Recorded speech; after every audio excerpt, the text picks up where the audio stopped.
नमस्कार दोस्तों, टॉपर्स वाला के यूट्यूब प्लेटफॉर्म पर आपका स्वागत है। दोस्तों थोड़ी व्यस्तता थी और पेपर वगैरह था और गांव भी चला गया था, इसलिए वीडियो नहीं आ रहे थे। आप लोगों के लगातार मैसेज आ रहे थे, तो अब से आप आप लोगों के लिए वीडियो लगातार आएगी। ठीक है, तो आप लोगों को घबराने की आवश्यकता बिल्कुल नहीं है।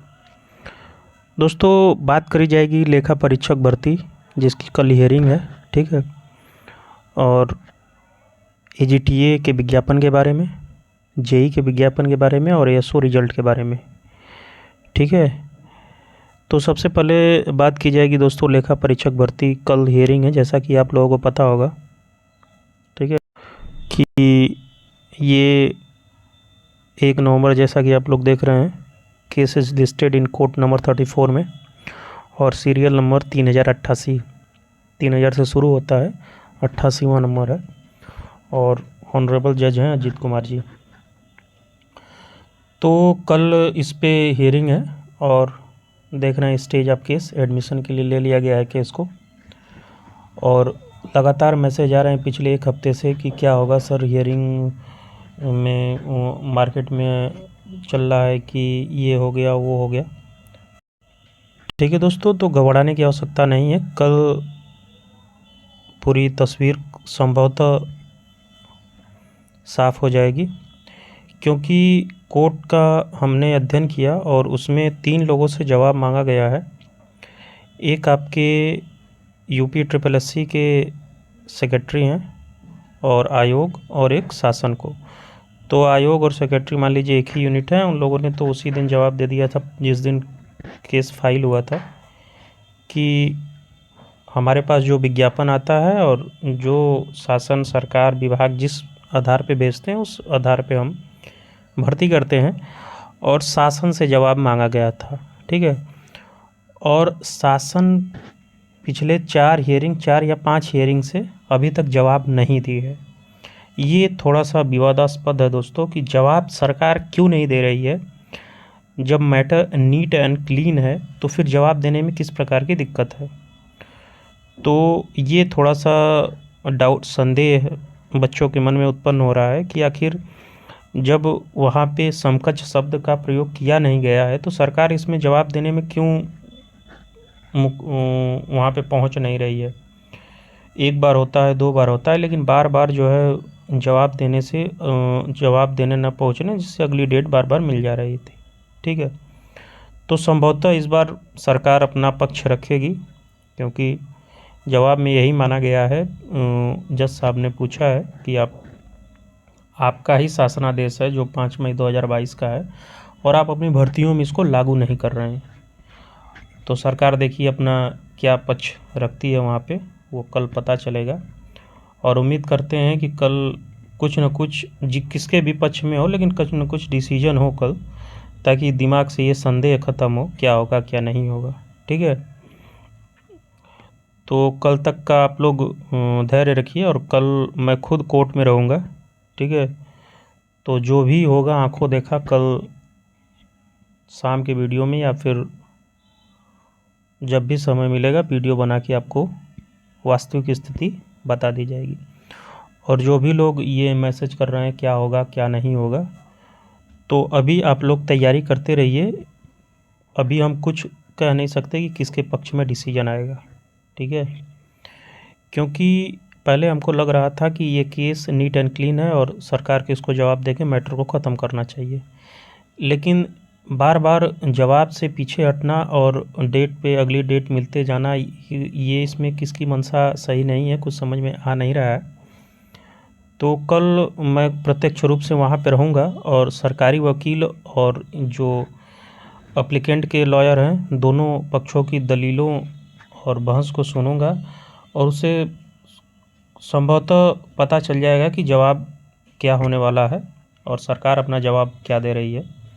ठीक है, और बच्चों के कैंडिडेट्स के वकील की क्या मांगे हैं, इन सभी बातों पे कल हम वहाँ पे प्रत्यक्ष रूप से उसका हिस्सा रहेंगे और जो भी होगा कल आपको वीडियो के माध्यम से बता दिया जाएगा दोस्तों।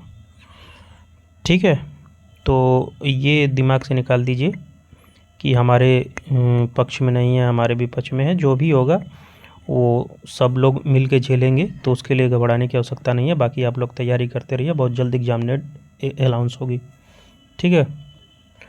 और जहाँ तक हमें ये सूचना मिली कि 10 तारीख से पहले पहले तक आपकी एग्ज़ाम डेट अनाउंस हो जाएगी, ठीक है, 3-4 भर्तियों के साथ में। और अगली न्यूज़ है दोस्तों कि पीटी के एग्ज़ाम के रिव्यू मांग रहे थे कैंडिडेट्स।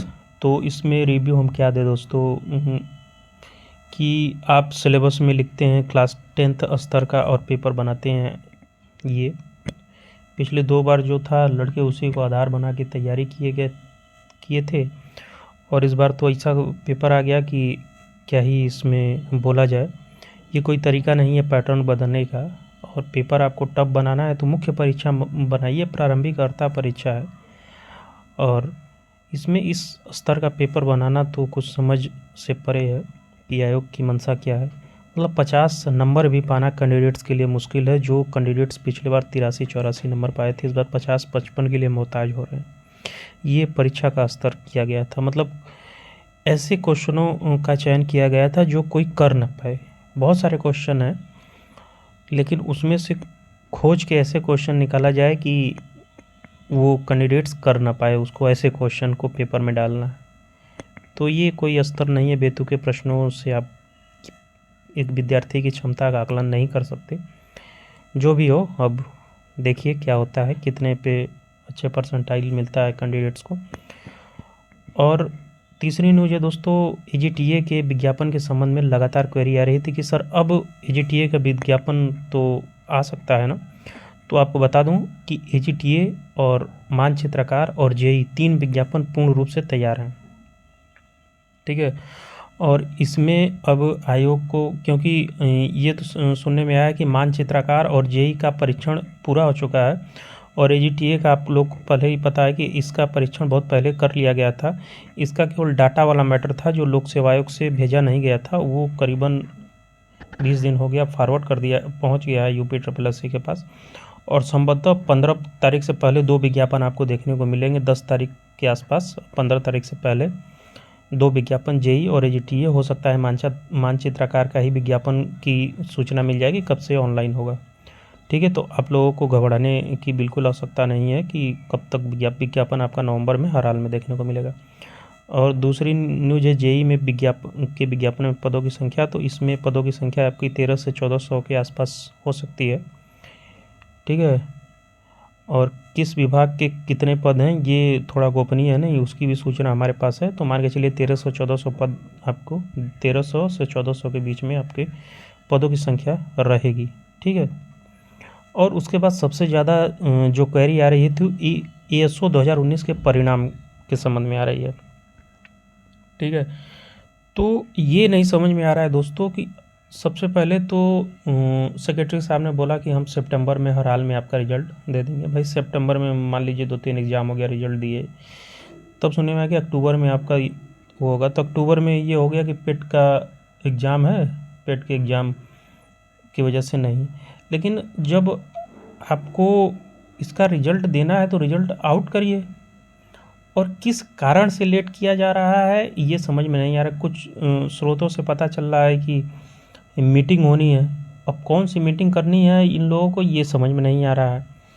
और फिर उसके बाद पता चल रहा है कि सीटें खाली जा रही हैं, सेकेंड लिस्ट की बात चल रही है।